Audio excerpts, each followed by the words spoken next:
Dipanggil Syekh, kenapa? Karena ahli Quran. Yang nulis pegon pertama kali itu Soleh Darat As-Samarongi. Syekh Nawawi Al-Bantani, buyutnya Kiai Ma'ruf, dipanggil Syekh, ahli kitab kuning. Orang sekarang nggak jelas ahli apa, dipanggil Syekh. Contohnya Syekh Puji. Lah ahli apa? Kok malah ahli kawin? Assalamualaikum warahmatullahi wabarakatuh.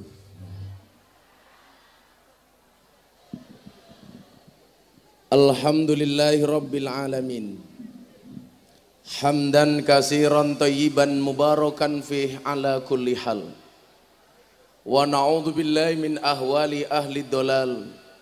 Wa nusalli wa nusallim wa nubarik wa nu'adzim ala habibina wa syafi'ina wa nuri qulubina sayyidina wa maulana Muhammadin sayyidina wa maulana Muhammadin asliyil jamal wa mamba'il kamal wa mustauda'il jalal wa ala alihi wa sahbihi bil huduwi wal asal amma ba'du.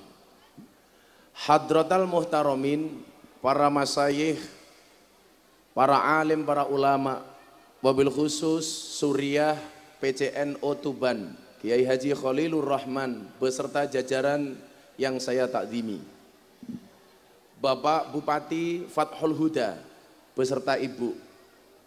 Ibu harus disebut. Kenapa? Karena kesuksesan seorang suami berangkat dari doa seorang istri. Betul? Artinya semakin banyak istri, semakin banyak yang mendoakan.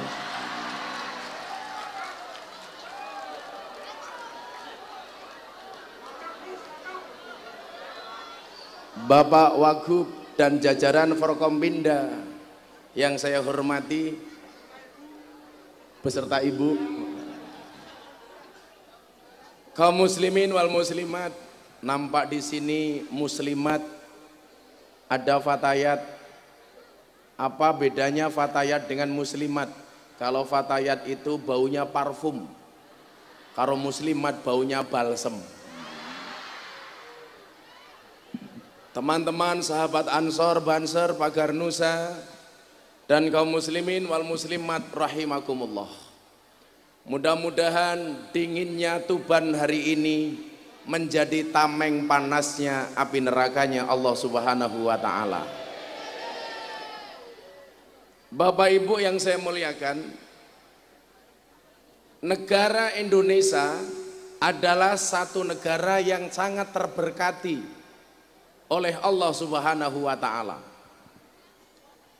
Maka sebagai orang Indonesia, kita harus memahami apa itu Indonesia dan apa itu Pancasila.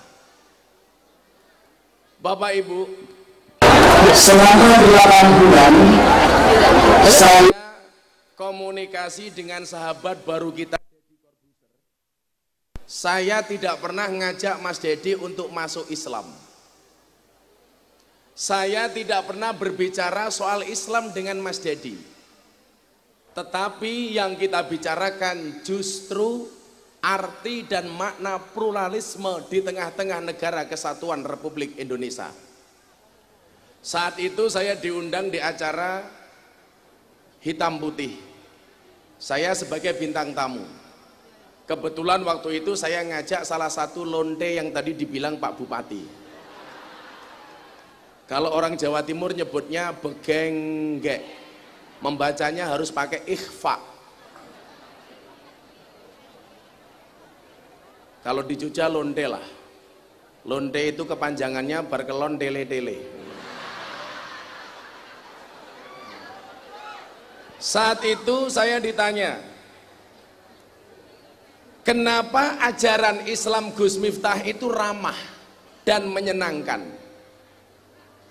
Dan menurut saudara Deddy Corbuzier, cara dakwah saya itu bisa diterima di Indonesia. Maka saat itu saya ditanya sama Mas Deddy, bagaimana cara Gus Miftah menyikapi pluralisme di tengah-tengah negara kesatuan Republik Indonesia yang begitu majemuk. Maka saya jawab, biar pengajian kita sesuai dengan tema kita hari ini, ngaji kebangsaan. Bapak Ibu, sudah silakan Anda duduk sak penake. Kados ibu-ibu niki subhanallah lungguh ngarep dhewe tungkae slonjorke, Masya Allah. Padahal kalau kita baca kitab taklim itu ada undang-undang ngaji dengan guru hendaklah tidak menselonjorkan kaki di hadapan guru.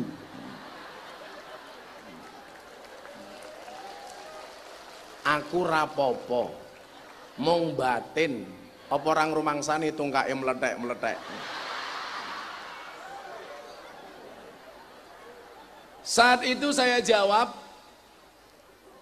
Mas Dedi, Indonesia itu negara besar yang di dalamnya ada 6 kamar. Ada kamar Islam, ada kamar Kristen, ada kamar Katolik, ada kamar Hindu, ada kamar Buddha, dan ada kamar Konghucu. Sebagai orang Indonesia yang berideologi dengan Pancasila, yang mengakui Bhinneka Tunggal Ika, saya sampaikan, kalau orang Indonesia itu kembali ke kamarnya masing-masing, tidak akan pernah terjadi masalah. Yang menjadi masalah itu adalah ketika kita kembali ke kamarnya orang lain. Selama orang Islam kembali kepada kamarnya orang Islam, orang Kristen kembali ke kamarnya orang Kristen, Hindu, Buddha, dan lain sebagainya. Kalau saya ditanya, kalau Dharma Gandul itu apa, Gus? Saya nggak pernah tahu agama Dharma Gandul. Setahu saya itu aliran kepercayaan. Maka kalau saya ditanya Dharma Gandul, saya tidak tahu. Tapi kalau Gandule Mbah Dharma, saya tahu. Selama kembali ke kamarnya masing-masing, tidak akan terjadi masalah. Dan ini saya buktikan. Saya tinggal di satu desa, kampung saya itu tetangga saya pesantren 60% Nasrani. Selatan saya pendeta, utara saya kuburan. Dan subhanallah, saya tidak pernah bertengkar dengan tetangga utara saya. Kuburan. Tetangga saya pendeta. Karena apa? Kita memahami Allah itu maha demokratis. Bagaimana tidak? Soal keimanan, Allah berfirman, "Faman syaa'a falyu'min, faman syaa'a falyakfur." Yang mau iman, imanlah. Yang mau kafir, kafirlah. Yang mau ikut aku, ikutlah. Enggak juga tidak apa-apa, kata Allah. Artinya apa? Memang benar, la ikraha fiddin. Anda mau Kristen, Anda mau Katolik, Anda mau Hindu, up to you, masyitum, kata Allah. Tidak ada paksaan. Maka kenapa kok hari ini masih banyak orang memaksa? Tetangga saya itu pendeta, Bu. Saya bilang, kalau orang Indonesia tidak bisa akur gara-gara beda agama, mohon maaf, kalah dengan burung. Burung itu punya agama. Agamanya burung ada 2. Kalau enggak Kristen, Islam. Burung Kristen buktinya ada burung gereja. Burung Islam ada burung namanya empret kaji. Empret kaji itu manuk empret yang kepalanya putih. Mereka akur, nggak ada larangan burung gereja dilarang masuk masjid, nggak ada. Tapi kalau ikan saya yakin agamanya cuma 1, Katolik. Buktinya apa? Yang paling besar namanya paus. Dan mereka normal-normal saja. Maka saya bilang, kalau kemudian orang berantem, orang Indonesia hari ini bertengkar gara-gara beda agama, mereka belum memahami kalimat faman syaa'a falyu'min faman syaa'a falyakfur. Maka saya dijemput sama pendeta, Gus, ayo kita piknik. Ketoke uripe Gus Miftah kurang piknik. Iya, karena waktu saya tiap hari habis, Bu. Maka walaupun istri saya cantik, saya jarang kelon, Bu. Makanya benar Pak Bupati, yang paling berat bagi saya itu adalah ketika ketemu mbak-mbak di tempat lokalisasi. Karena di sana mohon maaf, ya di Jogja itu saya punya binaan PSK itu 700 PSK. Dari harga 200 ke atas sampai 200 ke bawah semuanya ada. Sementara saya jarang ketemu istri, kan ngenes banget urip Bu. Makanya besok pagi saya ada kesempatan pulang ke Jogja sebentar, ada waktu 2-3 jam. Saya langsung bilang sama istri saya, Bunda jamak takhir. Tanpa kosor. Maka sekarang mau saya akali, saya mau buat menteri dalam negeri, menteri luar negeri. Menteri dalam negeri ngurusi pondok, menteri luar negeri mendampingi saya ngaji. Setuju ibu-ibu? Yang bilang setuju pasti janda. Saya dijemput sama pendeta, Gus Miftah kurang refreshing, kurang piknik. Mau kemana pendeta? Yuk kita piknik. Saya diajak ke Pantai Parangtritis. Begitu saya naik bis, saya bilang Bismillah. Diprotes sama pendetanya. Salah Gus, kita tidak naik Bismillah tapi bis kota. Begitu sampai jalan hujan lebat petir menyambar-nyambar. Saya pendetanya bilang haleluya, haleluya. Saya bilang salah pendeta, mohon maaf itu bukan haleluya tapi halilintar. Begitu turun di Pantai Parangtritis, anginnya kenceng. Saya pakai sarung, nggak pakai sempak. Karena saya tak khawatir orang Indonesia ini kalau ada segitiga itu disebut Illuminati. Makanya saya nggak mau pakai sempak, khawatir dirazia sama FPI. Begitu saya turun dari bis, sarung saya buka kena angin, wut. Pendetanya bilang, wow.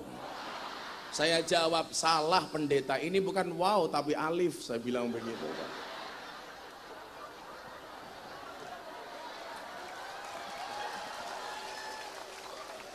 Sing ora lulus turutan mesti ora paham. Dan guyonan seperti ini zaman Gus Dur itu biasa. Orang dulu itu mohon maaf, agama menjadi bahan tertawaan itu biasa. Seperti yang ditunjukkan sama Nuaiman. Yang tadi Pak Bupati bilang, Nuaiman itu ndelogoknya kebangetan. Ada penjual makanan dibawa ke rumahnya Kanjeng Nabi. Kanjeng Nabi makan banyak karena merasa ditraktir sama Nuaiman. Begitu Kanjeng Nabi makan banyak, Nuaiman pergi. Kanjeng Nabi bilang sama Nuaiman, Nuaiman, kenapa kamu membawa penjual makanan kamu tinggal pergi? Apa jawaban Nuaiman? Kanjeng Nabi, nopo pantes kelasé kawula kok nraktir Kanjeng Nabi. Yang paling bosok lagi itu ketika Nuaiman di masa Khalifah Utsman bin Affan. Ada orang buta.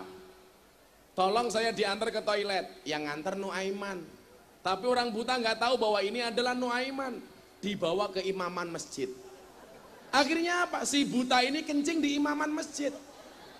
Umat waktu itu teriak, "Oi, kenapa kamu kencing di situ?" Katanya hamam, katanya toilet. Bukan, itu imaman masjid. Akhirnya dia bertanya, siapa tadi yang menuntun saya ke sini? Namanya Nuaiman. Akhirnya dia marah, diancok Nuaiman. Cari sama dia, mana yang namanya Nuaiman? Begitu ketemu orang, dia Nuaiman, tapi si buta tidak tahu bahwa di hadapan dia ini adalah Nuaiman. Mas, jenengan goleki sapa? Nuaiman. Ayo melu aku. Arep mau apake? Kula idak-idak, kula antemi. Gara-gara Nuaiman kula nguyuh ning imaman.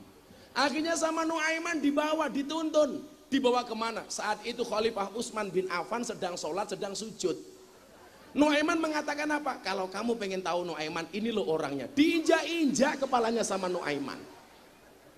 Jadi orang dulu itu biasa guyon, Pak. Islamnya bukan Islam sepaneng. Kenapa kemudian hari ini kita begitu gampangnya terprovokasi? Gampang sekali kita sepaneng. Contoh, saya membela seorang namanya Coki Muslim. Gara-gara masak daging babi dengan kurma. Dibully habis-habisan, bahkan diancam bunuh. Mas Dedi telepon saya waktu itu. Bro, yuk kita YouTubean. Materinya apa? Ini ada orang masak daging babi dengan kurma. Apa pandangan Gus Miftah? Begitu saya ditanya, apakah ini termasuk penistaan agama? Saya bilang tidak. Lah kenapa Gus? Saya jawab, sejak kapan benda mati itu punya agama? Jadi seolah-olah orang pengen mengatakan kalau daging babi itu pasti Kristen, kalau kurma itu pasti Islam. Sing kondo sapa? Wong Israel kae cangkeme yo mangan kurma. Orang Islam ada nggak yang mangan babi? Ono. Wongin delik-delik, contohnya iki ya ra ketok rupamu. Mesti tahu gue. Maka saya bilang ini bukan penistaan agama, bro. Enggak. Memang salah kamu satu, saya bilang. Karena di stand up itu disebutkan, karena kalau daging kurma, mohon maaf, daging babi dimasak dengan kurma, bisa jadi cacing pitanya menjadi mu'alaf. Lah saya jawab, kuwi cangkem bosok. Karena bagi kami umat Islam, daging babi itu diharamkan, baik ada cacing pitanya maupun tidak. Ibu-ibu muslimat tahu daging babi itu mengandung apa? Babi itu mengandung apa? Cacing pita? Salah, Bu. Babi itu mengandung anaknya.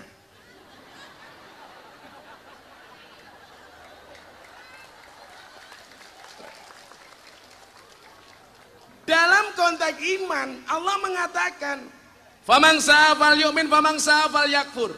Kemudian undang-undang toleransinya apa? Allah mengatakan, "Lakum dinukum waliyadin." Maka kalau kemudian kita berbicara kebinekaan, nggak ada satu celah pun yang membolehkan kita saling mencaci, kita saling menghina, kita saling menghujat sesama anak bangsa. Nggak ada. Maka Bapak Ibu rahimakumullah, ketika kemarin saya pengajian di saya mangan babi munggah panggung. Anak Paganosa jangan di atas, nutupi para janda kan kasihan. Kamu di bawah saja.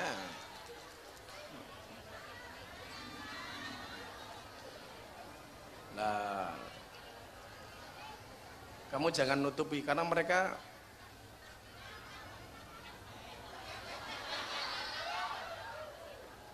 terpesona dengan ketampananku. Dia raine rondo iki ketok iki. Jambu alas ning tengah sawah wae limo sing mateng loro. Ayo ngaji sareng Gus Miftah sing isih rondo ndang entuk bojo. Banter banget ampun.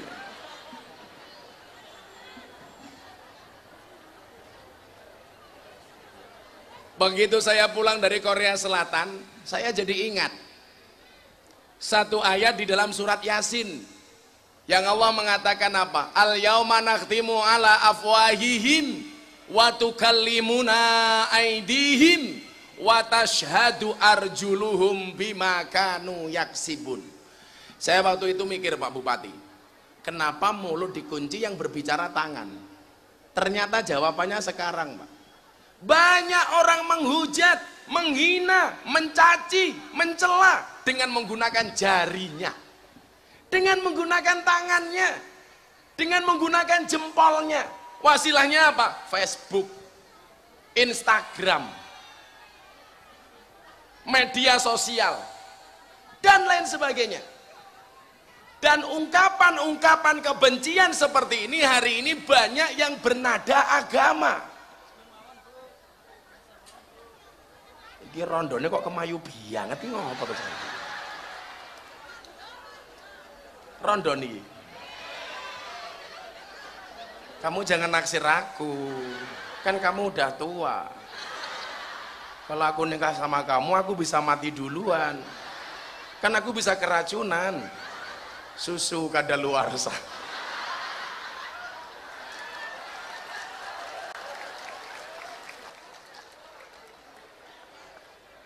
Tangan penyebabnya. Maka Bapak Ibu rahimakumullah, kita lihat masing-masing kamar ini punya ranjang. Ada ranjang masing-masing.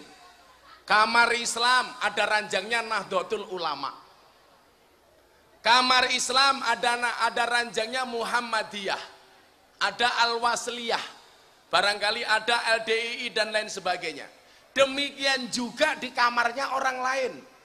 Di Kristen itu juga banyak aliran, ada aliran ortodok, ada Kristen Jawa, dan seterusnya.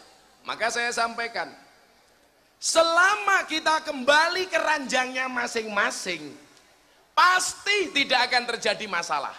terjadi masalah itu adalah ketika kita tidur di ranjangnya orang lain, bahkan ngileri bantalnya orang lain. Maka masalah, saya kasih contoh. Awal munculnya MTA, menghina amaliyah Ahlus Sunnah wal Jamaah seperti selamatan dan tahlilan. Ini bagi saya mohon maaf, masuk ke ranjangnya orang lain, bahkan ngileri bantalnya orang lain.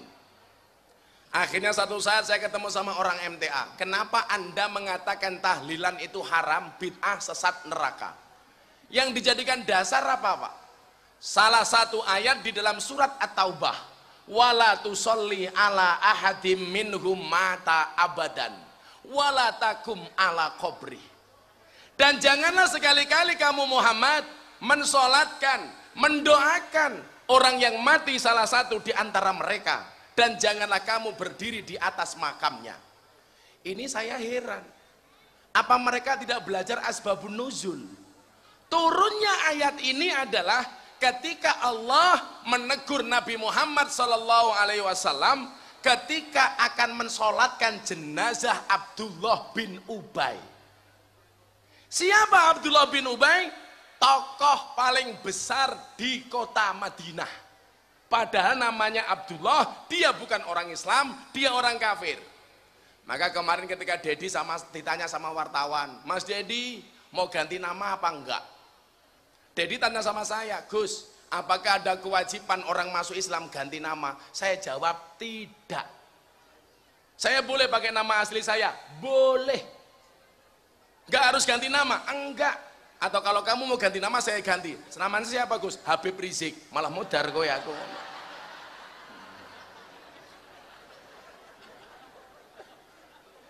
Jadi kadang-kadang Pak Kiai, Pak Bupati, orang masuk Islam itu ditakut-takuti. Kemarin saya Jumat, saya datur di Jawa Timur. Saya sempatkan ke Jakarta, saya Jumatan sama Mas Dedi. Karena itu Jumatan perdana. Begitu kita masuk masjid, pertanyaan wartawan apa? Kok Mas Dedi nggak pakai kopiah? Kok Mas Dedi nggak pakai sarung? Dan lain sebagainya. Ada lucu lagi, wartawan cowok datang, Mas Dedi mau tanya, sudah sunat apa belum? Ya Allah. Lah sing takon wedok, pantes. Lah sing takon lanang. Makanya begitu YouTubean saya tanya, sekarang kamu jujur sama saya, kamu sudah sunat apa belum? Dia bilang, kalau saya ngomong nanti kamu nggak percaya Gus. Ya sudah, deloken dhewe, modar aku. Wong dhuwure 2 meter, badannya keker, saya suruh melihat sendiri. Kan nanti kalau saya buka celananya tahu-tahu tungul ngono lah ya.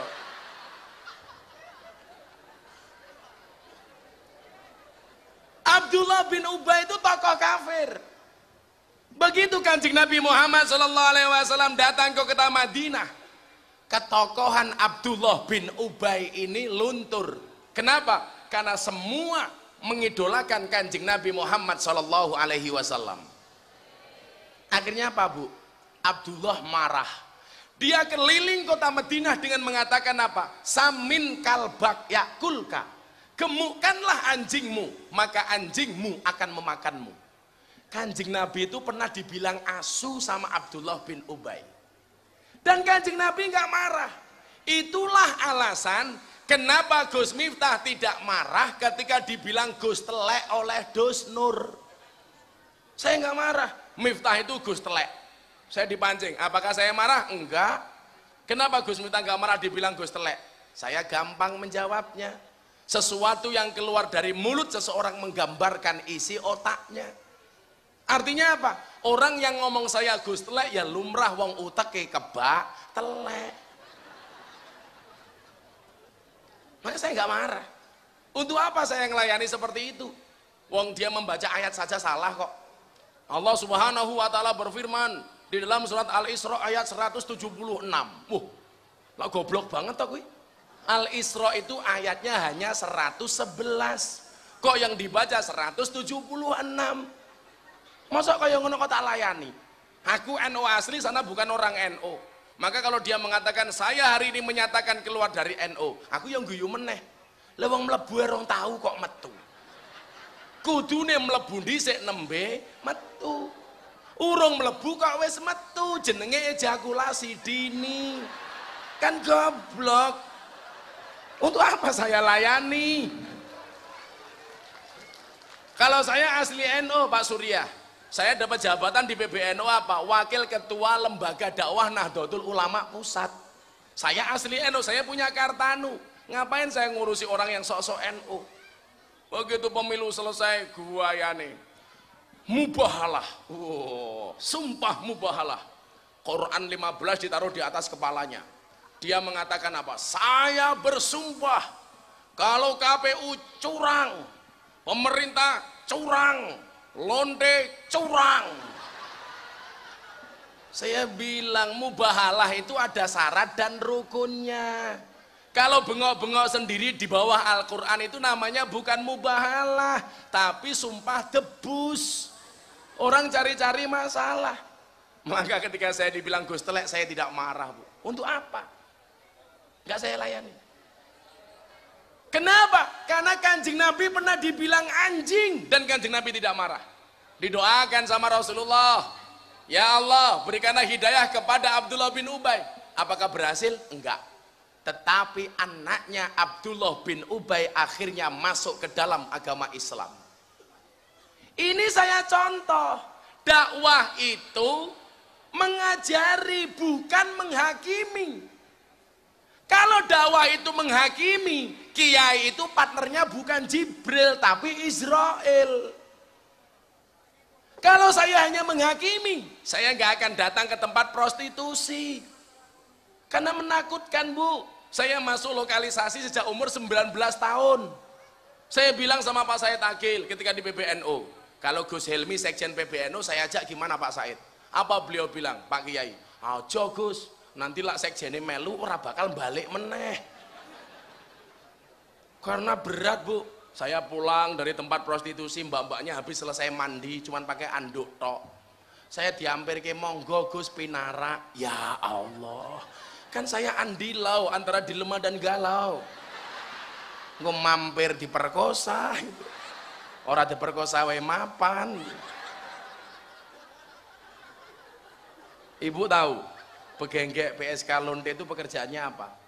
Dodol kroto. Jadi saya dulu Pak Bupati umur 19 tahun punya tetangga mahasiswa cantik, modelnya pokoknya subhanallah, celana centil, langsing, mempesona. SD SB, semok depan semok belakang.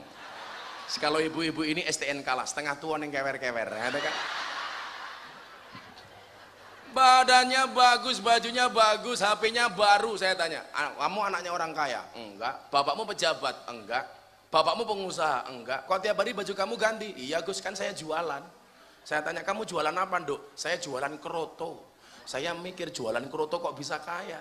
Di Jogja itu kan ada pasar burung namanya Ngasem, pasar Ngasem, pasar manuk. Bagule manuk tak takoni, aku duwe tangga sugih jarene dodolan kroto. Kroto niku napa, Pak? Oh walah Gus, kroto niku pakan manuk.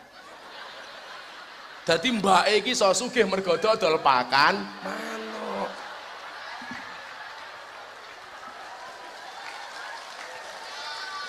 Yo ngalah. Makanya nanti pulang ibu-ibu ini malam Jumat, suamimu di rumah kamu tawari, Papa ngersake kroto.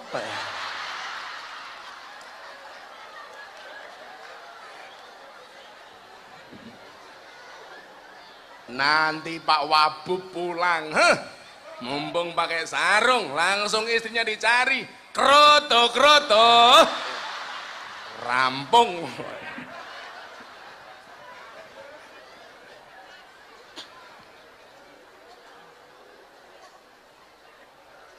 Dakwah itu tidak menghakimi.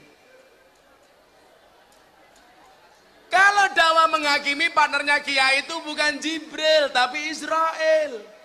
Itu yang dilakukan oleh Nabi Muhammad SAW. Didoakan Abdullah bin Ubay masuk Islam. Abdullah bin Ubay tetap tidak mendapatkan hidayah, tetapi anaknya Abdullah bin Ubay akhirnya menyatakan masuk Islam. Kan keren. Coba kalau orang itu yang dilihat cuma masa lalunya, apa mungkin anaknya Abu Jahal itu masuk Islam? Nggak mungkin. Anaknya Abu Jahal masuk Islam namanya siapa? Iklimah. Anaknya Abu Lahab masuk Islam namanya siapa? Darroh.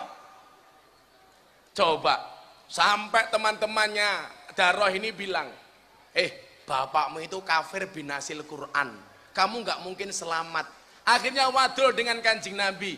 Kanjeng Nabi, saya katanya dikatakan anaknya orang kafir binasil Quran, sampai nama bapak saya dari surat dalam Al-Quran. Katanya saya tidak bisa selamat. Apa kata Rasulullah?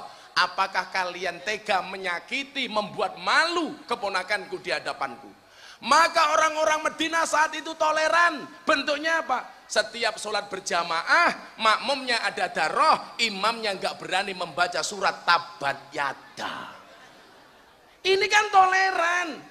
Bahkan guru saya, guru kita semua di Pekalongan, Habib Lutfi, begitu ngimami sholat taraweh yang dibaca surat Tabat Yada Abil Habi Watab, beliau membacanya secara sir. Ketika saya tanya, Abah, kenapa dibaca secara sir? Apa jawaban Habib Lutfi? Karena bagaimanapun juga Abu Lahab itu pamannya Kanjeng Nabi. Ini kan ajaran toleran. Begitu Abdullah bin Ubay mati, anaknya sowan Kanjeng Nabi.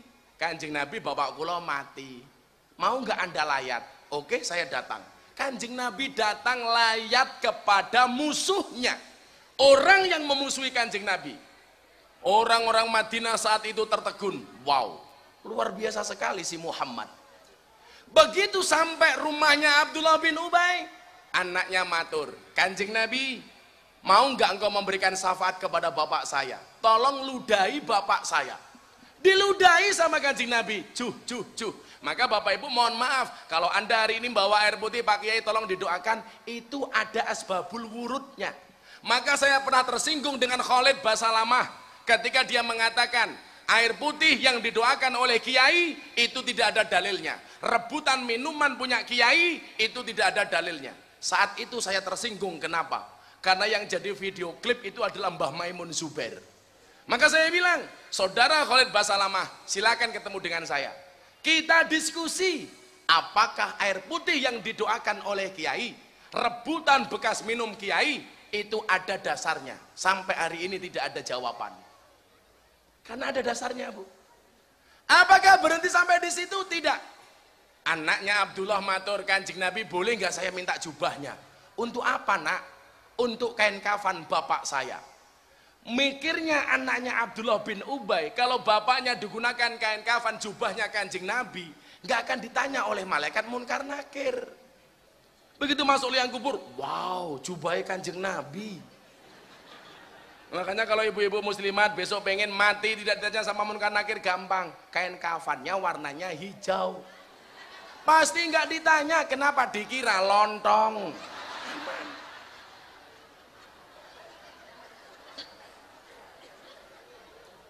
Akhirnya apa? Selesai dikasih jubah, anaknya matur lagi. Kanjeng Nabi, mau nggak engkau mensolati jenazah bapak saya? Hampir saja Rasulullah sholat. Sampai Umar mengatakan, Kanjeng Nabi ini orang kafir loh, kenapa anda sholat? Apa jawab Rasulullah? Selama tidak ada larangan dari Allah akan aku lakukan. Sesaat sebelum Kanjeng Nabi sholat, turunlah ayat ini. Wala tusolli ala ahadim minhum mata abadan wala takum ala qabri. Kok iso-isone didadekke dasar karo wong MTA nolak tahlilan. Itu kan namanya jaga sembung bawa golok, nggak nyambung blok, nggak nyambung. Bahkan saya pernah bilang, saya pernah dengar Pak Kiai di radio Solo itu, selamatan itu neraka. Penjual beras di pasar dibeli berasnya untuk selamatan, penjual berasnya neraka. Berasnya dimasak, tukang masaknya neraka. Berkatnya dimakan sama yang ikut selamatan, neraka. Nggak habis dibawa pulang dimakan anak istrinya, neraka. Berkatnya isih pakake pitik-pitike neraka. Tambahi meneh, pitike dibelah dipakake ustate, cangkeme ustate neraka. Kok neraka diuntal dhewe iki kepiye? Soalnya napa, Bu? Maka kegaduhan seperti ini kemarin saya di Mabes Polri ditanya, sumbernya dari mana, Gus? Ternyata sumbernya dari guru yang tidak punya kapasitas dan kapabilitas. Makanya kita diingatkan di dalam kitab taklim, al ilmu bila saikhin fasaikhuhus syaiton. Ilmu tanpa guru-gurune setan. Salah milih guru-gurune mbahne setan. Loh, kayak di Solo itu pengajian cuman dari radio. Padahal sifatnya radio kuwi apa? Ana swara tanpa wujud. Sing ana swara tanpa wujud kuwi jenenge entut. Mila kok gurune mung ngrungokke radio berarti gurune entut. Loh, kan ana lagune, Bu. Son sembore semiki masyota udan jero ati ana suarane ra ana wujute ento jenenge kan entut. Kalau gurunya entut, mondoknya di mana? Nggak mungkin di Oraji. Mondoknya di mana? Al-Ma'hadus Salafiyah Asilitiyah.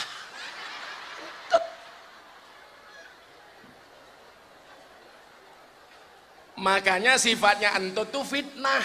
Sing entut sopo, sing mambu sopo. Makanya coba kita lihat perilaku yang aneh-aneh, Pak. Ilmu tanpa guru, gurunya setan. Ini sumber masalah di Indonesia. Begitu banyak orang terprovokasi oleh guru-guru yang tidak bertanggung jawab. Saya ingatkan, ketika Nahdlatul Ulama mengeluarkan kebijakan dan maklumat bahasa kafir diganti non-muslim, banyak dari kalangan mereka yang protes. NU tidak paham Al-Quran, NU tidak paham sejarah, yang ada itu surat Al-Kafirun, bukan surat non-muslimun. Ya Allah, ono Ustadz Wakil Ketua MUI Majelis Ulama Indonesia, NU itu gagal paham. Bukankah orang NU tahu kafir itu dari bahasa kafaro yukafiru kufron? Aku mbatin meneh, iki tasrifan corong ngendi? Diguyu santri-santri NU. Ora ana kafaro yukafiru kufron ki ra ana. Kalau wazannya fa'ala yafulu falan fahuwa fa'ilun, kudune kafaro yakfuru kufron fahuwa kafirun. Kalau wasni fa'ala yufa'ilu taf'ilan, seharusnya kafaro yukafiru takfiron. Iki tasrifane bocah ibtidaiyah orang ngerti, wani ngritik NU. Akhirnya apa? Karena yakunu konangan, gobloke konangan. Soalnya apa? Madaya mudu otote modot pisan. Maka yang terjadi kafaro yakfuru kamfret-kamfretan. Kenapa? Karena ngajinya tidak di pondok pesantren, tetapi di tabayatu buyutuban. Makanya ngawur. Maka ketika saya ditanya Pak Bupati, apa pendapat Gus Miftah terhadap hasil ijtima ulama? Saya bilang, ini ulama dari mana? Ini ijtima ulama apa ijtima tim sukses? Saya mau tanya, mohon maaf, Anda mau nge-live, mau masuk YouTube, aku ora urusan. Neno Warisman kok bisa masuk ijtima ulama? Dasar keulamaannya apa? Orang NU itu, Bu, Anda muslimat, orang dipanggil Syekh saja itu ada klasifikasinya loh. Syekh Ahmad Khalil Al-Bangkalani. Kenapa dipanggil Syekh? Karena ahli ilmu alat. Kitab Jurumiyah yang membawa masuk ke pesantren pertama kali adalah Mbah Ahmad Khalil. Disebut Al-Bangkalani karena orang Bangkalan. Syekh Soleh Darat As-Samarongi. Dipanggil Syekh, kenapa? Karena ahli Quran. Yang nulis pegon pertama kali itu Soleh Darat As-Samarongi. Syekh Nawawi Al-Bantani, buyutnya Kiai Ma'ruf, dipanggil Syekh, ahli kitab kuning. Orang sekarang nggak jelas ahli apa dipanggil Syekh. Contohnya Syekh Puji. Lah ahli apa? Kok malah ahli kawin? Ini ijtima ulama. Apa keputusannya? Mendiskualifikasi Pak Jokowi. Saya bilang, Anda dapat ulama dari mana? Lah lucu. Doa perang Badar saja dipakai pilpres kok. Ya Allah, menangkanlah calon kami. Karena jika calon kami kalah, saya khawatir tidak ada yang menyembahmu ya Allah. Aku saiki tak takon, no calonmu kalah. Pertanyaanku, kowe nyembah sapa? No. Modar kowe no. Kowe nyembah sapa? Tapi gara-gara doanya Nino Warisman, saya kemarin ke Korea Selatan, lihat pramugari cantik, saya berdoa, ya Allah, jadikanlah pramugari ini istriku ya Allah. Karena kalau dia tidak saya nikahi, saya khawatir tidak ada yang menikahinya ya Allah. Bojoku krungu jawab, cangkemmu bah. Ini ulama dari mana? Ini gak ada klasifikasi. Maka kewajiban kita sebagai orang Ahlus Sunnah wal Jamaah mengikuti ulama-ulama alladzina hum warasatul anbiya, karena Al-Qur'an mengatakan fas'alu ahlaz zikri in kuntum la ta'lamun. Tanya kepada ahli dzikir. Hari ini saya banyak mendapatkan DM di Instagram, Gus tolong Mas Deddy Corbuzier sekarang diajak ke Ustadz Sunnah. Lah Ustadz seperti apa? Ustadz yang semuanya mengembalikan kepada Quran, kepada hadis. Maka tadi saya janji sama Mas Deddy, Pak Bupati, Pak Kiai, saya mau bikin video 1 menit, akan diposting di Instagramnya Mas Deddy Corbuzier yang followernya hampir 5 juta. Sama saya posting di Instagram saya. Akan saya jawab, kenapa hari ini orang kok teriak-teriak, saatnya kita kembali kepada Al-Quran, saatnya kita kembali kepada Al-Hadis. Kenapa kiai-kiai NU tidak pernah teriak-teriak seperti itu? Aku minta HP-nya, Rat. Malah telepon dewe siapa kok iki? HP-nya gorene, malah telepon dewe.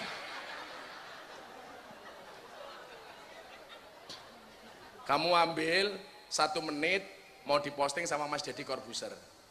1 menit. Kayak rupanya rondo-rondo diketokke. Sapa ngerti ana judune to? Jenengan rondo. Masyaallah. Ana urung nanti.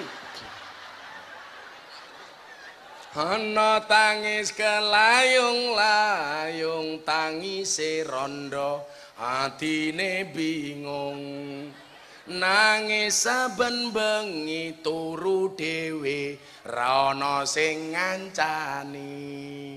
Ditumpaki arang-arang rondo kayak ketok.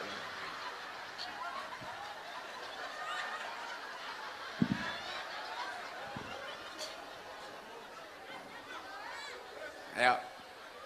Saya mau bikin 1 menit, mumpung saya kelingan tema ini. Hari ini orang yang teriak-teriak, saatnya kita kembali kepada Al-Quran, saatnya kita kembali kepada Al-Hadis. Ini yang ditunjukkan kepada Mas Deddy Corbuzier. Tat, kamu ngambilnya dari sini, muter zamannya kelihatan, ya. Saya bilang begini, tak, niki nggih konten Instagram nggih. Saat niki wong NU niku kalah, dakwah bil medsosnya kalah. NU online itu merajai YouTube, tapi mohon maaf, nomor 2 sampai nomor 10 isinya orang Wahabi semua.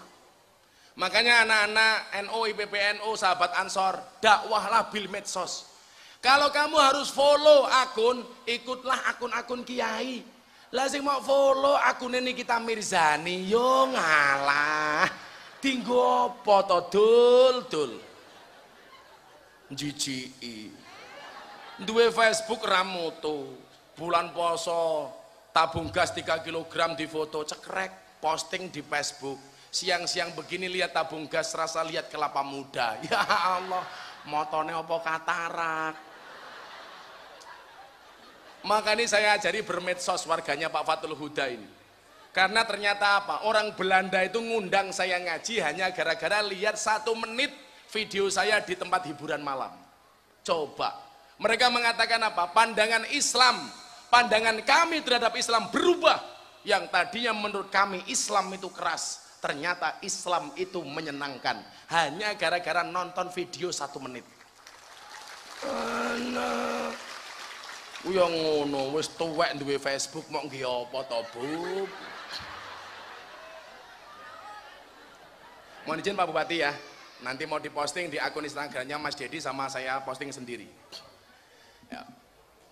Ini Tat, gue dari sana aja Tat, penjamai ketok.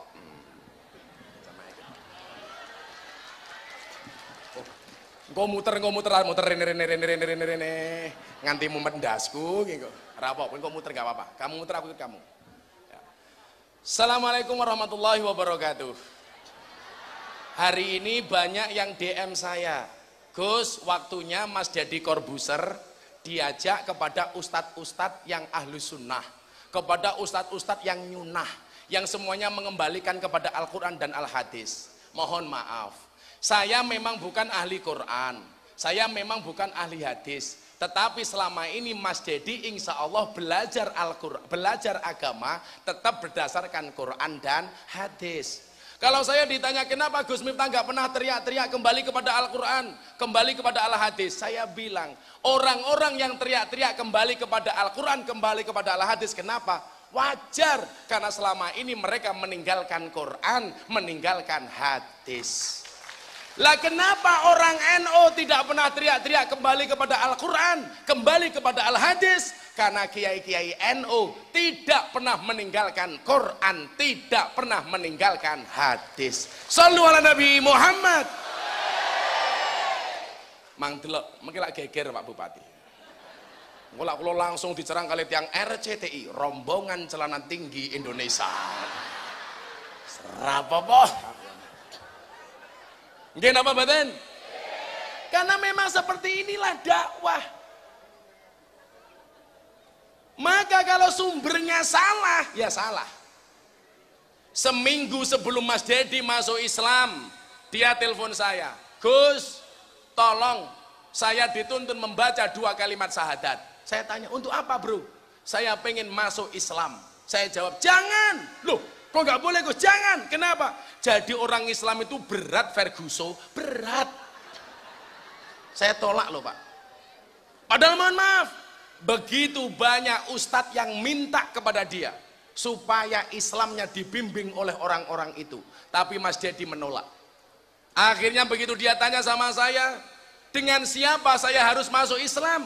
Saya tidak menjawab dengan saya, enggak, tapi saya sampaikan kepada Mas Deddy, besok wajah Islammu itu seperti apa? Tergantung pintu masuknya. Kalau pintu masuknya marah, maka Islammu akan penuh dengan kemarahan. Kalau pintu masuknya keras, maka Islammu akan penuh dengan kekerasan. Tetapi juga sebaliknya, kalau pintu masuknya ramah, maka Islammu akan menjadi Islam yang menyenangkan, bukan yang Islam dengan penuh kemarahan. Dan akhirnya dia bilang apa? Islam seperti itu saya lihat dari Gus Miftah. Tolong saya diajarkan masuk Islam. Karena Islamnya jenengan itu menyenangkan. Apa enggak stres Pak saya ditanya? Gus, saya mau tanya, apa benar takbir itu fungsinya untuk nutup rumah makan? Karena kejadian di Tasikmalaya, orang teriak-teriak bulan Ramadan, tutup rumah makannya, Allahu Akbar. Dia ditanya sama saya jawab, enggak bro, itulah gara-gara sumbernya salah. Maka dia tanya akhirnya, sebelum klik dia dengan Islam, tolong jelaskan kepada saya, iman secara global itu apa? Cukup saya jawab Kiai dengan kitab Jawahirul Kalamiyah. Di situ disebutkan, mahwal iman ijmalan. Iman secara global itu apa? Huwa anna taqida annallaha subhanahu wa ta'ala mausufun bijami sifatil kamali wa munazzahun bijami sifatin nuksoni. Apa kata saya sama Dedi? Iman itu meyakini bahwa Allah itu disifati dengan segala sifat kesempurnaan, dan Allah dibersihkan dari semua sifat kekurangan. Ini orang cerdas Pak. Dia tanya, Kalau memang Allah itu sempurna, kalau memang Islam itu tidak ada kekurangan, kenapa hari ini ada ormas yang mengatakan membela Islam? Maka saya jawab, saya tidak setuju dengan ormas yang mengatakan membela Islam. Kenapa? Karena kalau mereka membela Islam, berarti mereka lebih hebat daripada Islam. Makanya ngawur, apa-apa dibela. Wukuf di Monas, tawafnya di Gelora Bung Karno, subuhan mubeng, lempar jumrohnya Bawaslu, potong rambut tahalulnya di Mabes Polri. Ini namanya bukan kaum muslimin, tetapi kaum monaslimin. Kan aneh, Pak. Tetangga saya kemarin tanggal 27 penetapan MK berangkat ke Jakarta. Saya tanya, kenapa kamu berangkat? Diperintah sama ustadz saya. Untuk apa? Jihad. Membela apa? Prabowo. Yo ngalah. Saya kasih fakta. Kalau Pak Jokowi sebagai capres, Pak Prabowo sebagai capres, nggak ada alasan kita membela Jokowi, membela Prabowo, karena capres. Tapi kalau yang dibela Pak Jokowi selaku presiden, itu jihad, karena lambang negara. Lah Pak Prabowo itu baru capres, kok datang ke Jakarta katanya membela capres, jihad membela capres. Maka saya bilang, kalau jihad membela agama Allah, mati masuk surga. Tapi kalau jihad membela Prabowo, mati masuk Gerindra.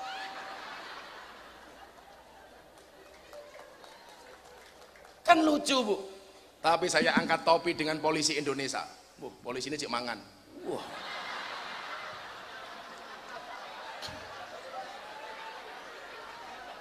Polisi Indonesia itu luar biasa, Pak Desis. Malah kaya ulo toh, Desis. Polisi Indonesia itu luar biasa, bagaimana tidak? Dilempari batu sama pendemo. Yang masuk ambulan, batunya. Subhanallah. Juas polisi ini, Pak. Saya curiga jangan-jangan polisinya seperti Banser, nguntal gotri. Ya Allah.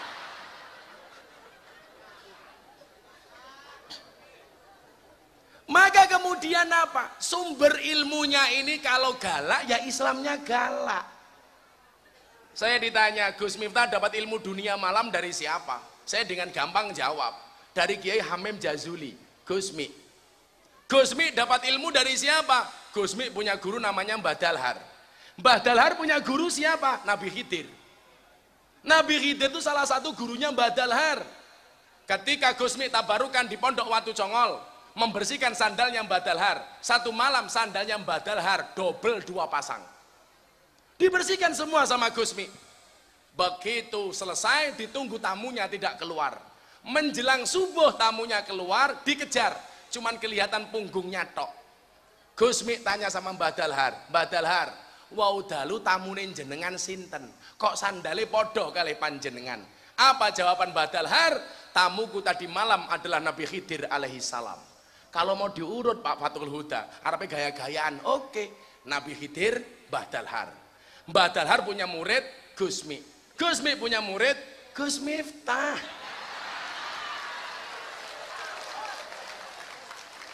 Cicite Nabi Khidir, bro.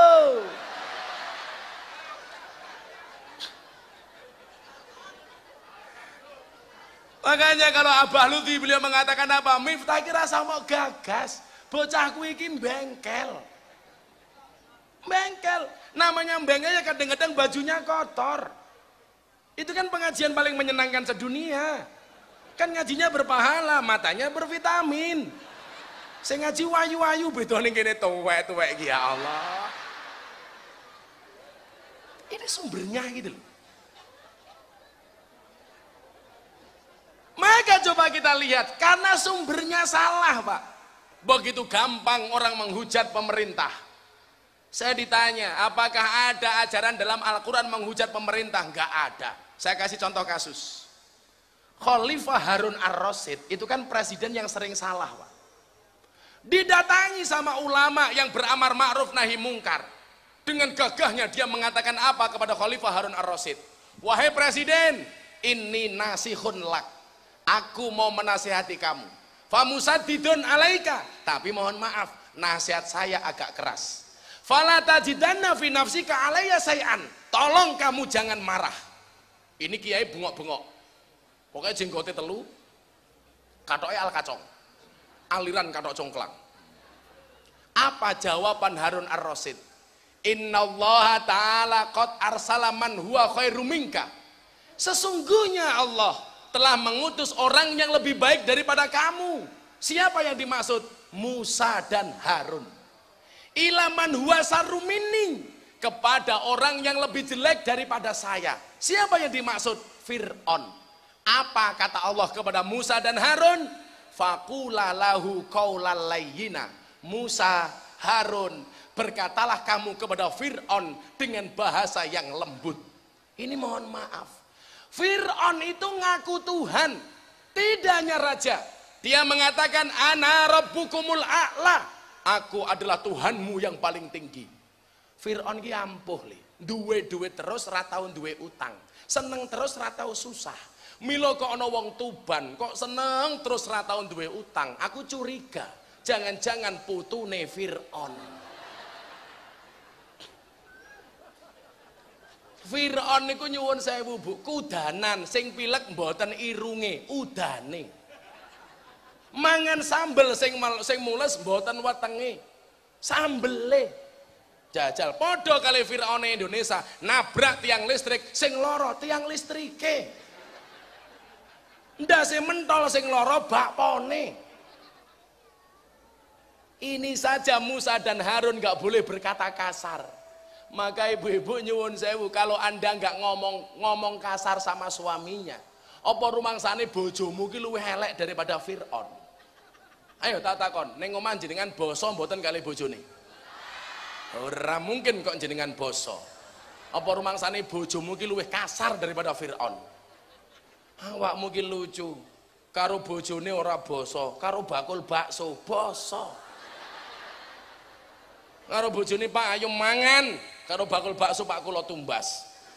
Pertanyaanku, karo bojone ora basa kok karo bakul bakso basa. Ki awakmu diwenehi apa karo bakul bakso? Pentol. Apa pentole bojomu kurang gede?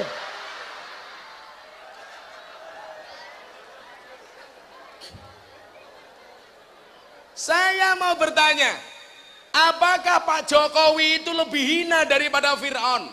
Sehingga orang hari ini begitu gampangnya menghujat Pak Jokowi. Saya kemarin sawalan di kabinet Pak Fathul Huda, saya bilang Indonesia itu sekarang inflasinya ada dua, inflasi menghujat sama inflasi minta maaf. Kalau lagi demo, Jokowi pateni, bunuh, begitu tangkep polisi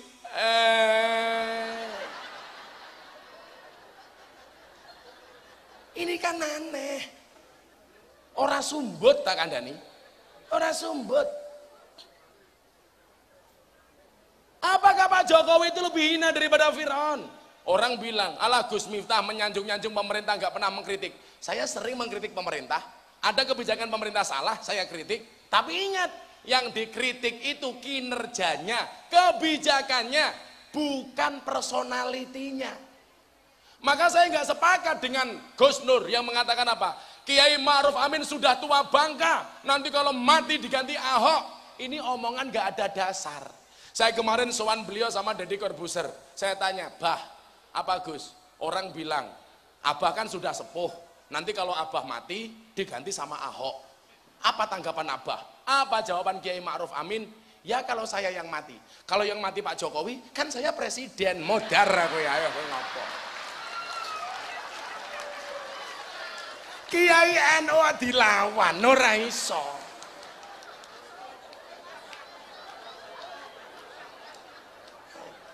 Apa rumangsane wong tua ki mati dhisik? Urung mesti. Nggih napa mboten? Mati ki syaratnya aku diloro, mati ki syaratnya aku tuwa. Maka walaupun Pak Fathul Huda lebih tua daripada Gus Miftah, bisa jadi yang mati Pak Fathul Huda dulu.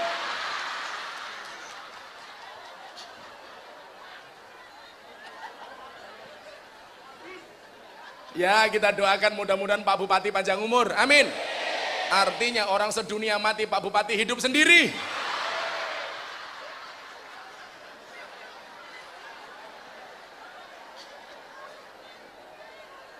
Nggak ada dasar dalam Al-Quran yang boleh mencaci pemerintah dengan kasar. Maka Al-Quran mengatakan atiullah wa atiur rasul wa ulil amri minkum. Kalau kemudian harus nasihati, watawasau bil haq, watawasau bis sabar. Maka atas semua masalah ini yang terjadi sebagai penutup. Ya. Sampai jam berapa, Bu?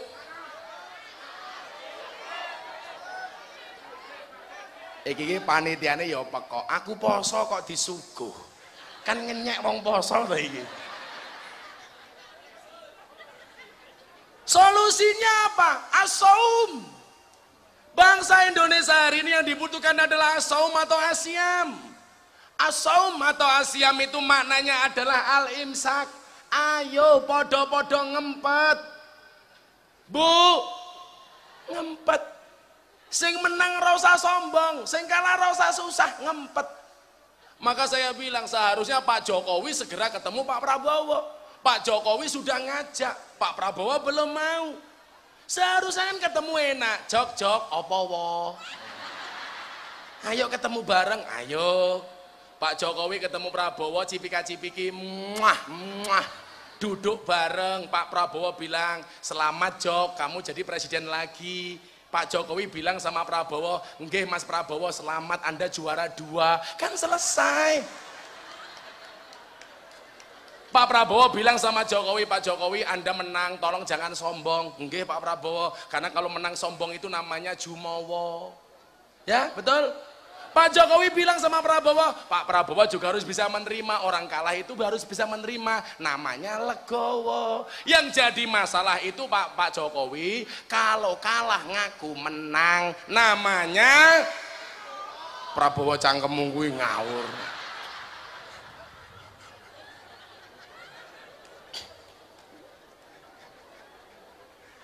Ngempet. As-saum atau asyam itu maknanya ngempet. Supaya apa? Bangsa ini dibaikkan oleh Allah. Kenapa mau jadi orang baik harus puasa? Pertanyaannya, manusia itu kan makhluk yang paling unik. Sebelum menciptakan manusia, Allah menciptakan malaikat. Malaikat itu sifatnya apa? Benar terus gak pernah salah. Maka kalau ibu-ibu pengen suaminya benar terus gampang, nikahlah dengan malaikat. Apa meneh Israel, ratau salah. Setelah menciptakan malaikat, Allah menciptakan setan. Setan itu sifatnya apa? Salah terus, gak pernah benar. Maka kalau bapak-bapak punya istri kok salah terus, saya curiga jangan-jangan istrimu. Setelah menciptakan malaikat dan setan, Allah menciptakan hewan. Hewan itu jenisnya ada 2, rumangkang dan satu galak. Rumangkang itu apa? Mamalia. Satu galak itu apa? Binatang buas. Rumangkang contohnya kambing dan babi. Satu galak contohnya anjing dan serigala. Mohon maaf, manusia itu 4-empatnya ada. Menungso ki ya ana malaikate, ana setane, ana wedhuse, ana asune. Malaikat itu hiburannya apa? Dekat dengan Allah. Setan itu hiburannya apa? Menggoda. Wedhus itu hiburannya apa? Makan. Asu itu hiburannya apa? Nakut-nakuti. Mila kok ana wong Tuban gaweane meden-medeni wong terus. Kuwi berarti kelase kaya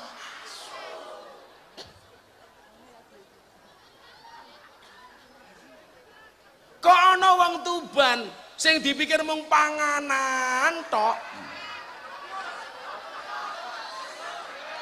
Sorry Pak Polisi ya, sorry. Berarti kelasé kaya wedhus. Wonge ya teko iki. Ya melu guyu. Biasane jilbabe ijo biasane. Sing jilbabe putih insyaallah nggih. Luweh parah.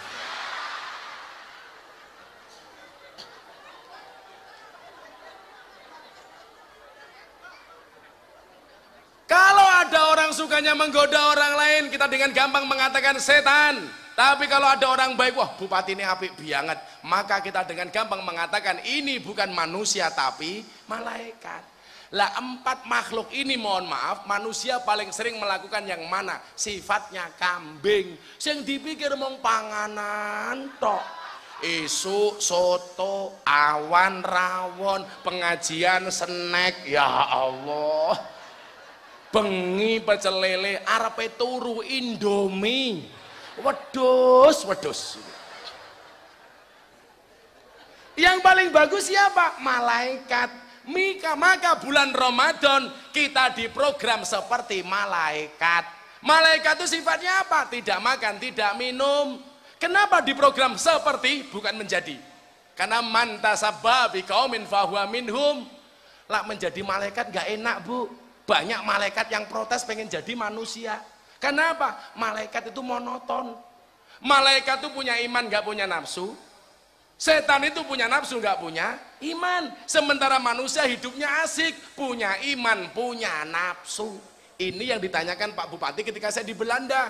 Gus, jujur, kalau pengajian dilokalisasikan lihat cewek-cewek cantik, sebenarnya pengen apa enggak? Tak jawab, ya pengen. Aku ki normal je. Terus pripun? Ya ngempet. Ya ngempet. Masa kiai ngacengan. Wah, ora dadi, ora dadi. Ora oleh ngono.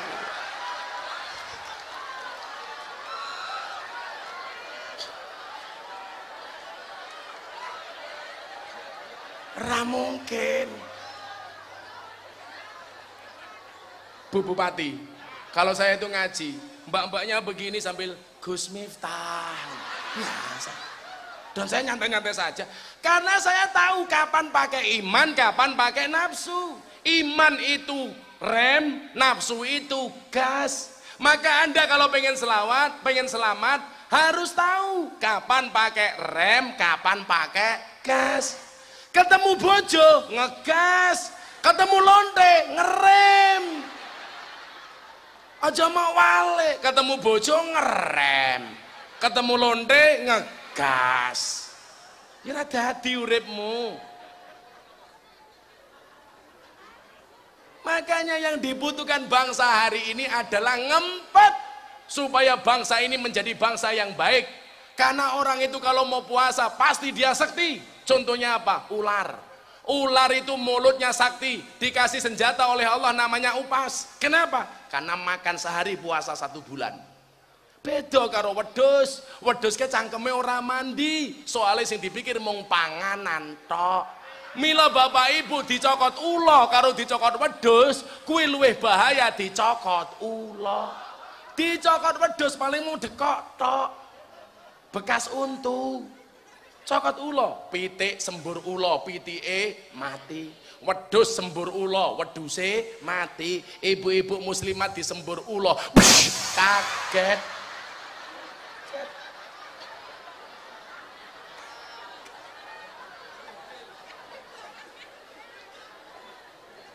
Maka bangsa Indonesia hari ini kalau pengen mendapatkan kejayaannya, pengen mendapatkan kebangkitannya, jadilah orang yang ngempet. Kalau memang salah, minta maaf dan memberi maaf. Walafina aninas. Terakhir saya bilang, Bu, Pak, manusia itu terbuat dari tanah. Tanah itu bahasa Arabnya ardun, asal katanya sama dengan ridho. Kenapa manusia terbuat dari tanah? Kita lihat sifatnya tanah. Tanah itu sifatnya mengalah, diinjak tidak berontak, dikencingi tidak emosi. Tetapi tanah itu didiamkan saja, harganya semakin mahal. Seharusnya manusia itu seperti tanah, belajar dari sifat tanah, banyak ngalahnya, banyak ridhonya. Maka orang yang ngalah akan tinggi derajatnya. Ada yang tanya sama saya, kalau memang manusia itu terbuat dari tanah, kenapa masih ada orang yang suka marah-marah, suka bikin masalah? Apakah mereka tidak terbuat dari tanah? Saya jawab, orang yang suka marah dan membuat masalah tetap terbuat dari tanah, namun barangkali tanah sengketa.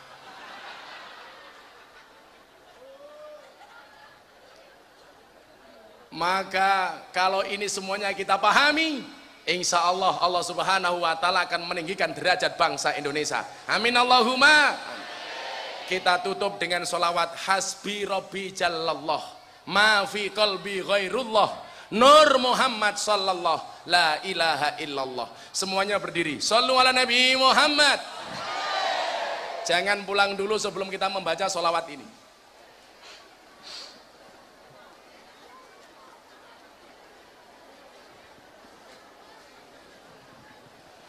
Hasbi Rabbi Jallallah ma fi qalbi ghairullah Nur Muhammad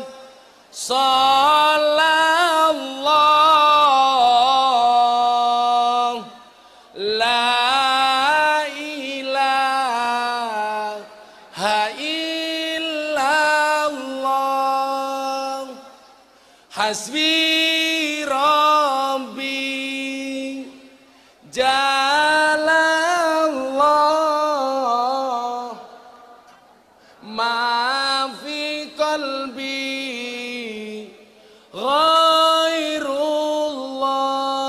Mas sini mas. Nur Muhammad sallallahu la ilaha illallah. Yang lebih khusus untuk Tuban dan Indonesia. Hasbi Rabbi Jallallah ma fi qalbi ghairullah Nur Muhammad sallallahu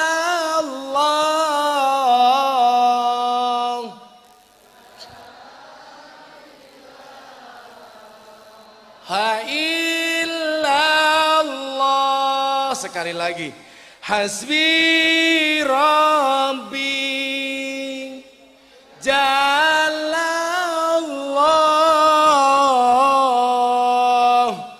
ma fi qalbi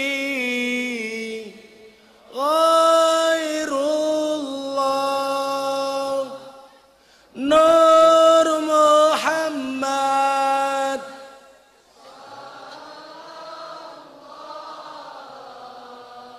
la ilaha illallah. Kita berdoa dulu. A'udzu billahi minasyaitonir rajim. Bismillahirrahmanirrahim. Alhamdulillahirabbil alamin arrahmanir rahim maliki yaumiddin. Iyyaka na'budu wa iyyaka nasta'in ihdinas siratal mustaqim siratal ladzina an'amta 'alaihim ghairil maghdubi 'alaihim waladdallin. Amin. Amin. Subhanaka la uhsi sana. Amin. Amin. Amin. Wal muslimin. Amin.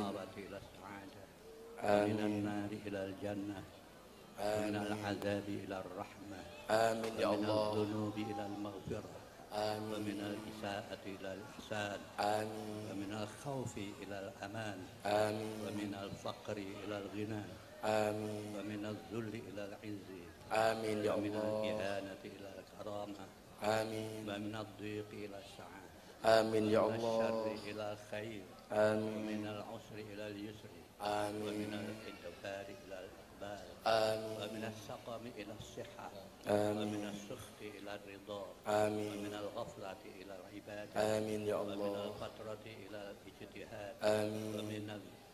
ومن الخذلان إلى التوفيق آمين. ومن البدعة إلى السنة آمين. ومن الجور إلى العدل آمين. ومن الجور إلى العدل آمين يا الله. اللهم اجعل بلدنا إندونيسيا آمين يا الله بلدة طيبة آمين كما قلت في كتابك الكريم آمين يا الله بلدة طيبة ورب آمين يا الله آمين سبحان ربك رب العزة عما آمين. يصفون وسلام على آمين. المرسلين والحمد لله. Fatihah sekali, iyyaka na'budu wa iyyaka nasta'in diulangi 11 kali. Ala hadiniyah wa ala kulli niyatin shalihah. Untuk negara kesatuan Republik Indonesia ya Allah. Al-Fatihah. Alhamdulillahirabbil alamin arrahmanir rahim maliki yaumiddin. Iyyaka na'budu wa iyyaka nasta'in. Iyyaka na'budu wa iyyaka nasta'in. Iyyaka na'budu wa iyyaka nasta'in. إياك نعبد وإياك نستعين إياك نعبد وإياك نستعين إياك نعبد وإياك نستعين إياك نعبد وإياك نستعين إياك نعبد وإياك نستعين إياك نعبد وإياك نستعين إياك نعبد وإياك نستعين إياك نعبد وإياك نستعين اهدنا الصراط المستقيم صراط الذين أنعمت عليهم غير المغضوب عليهم ولا الضالين آمين والله الموافق إلى أقوام الطريق والعفو منكم السلام عليكم ورحمة الله وبركاته.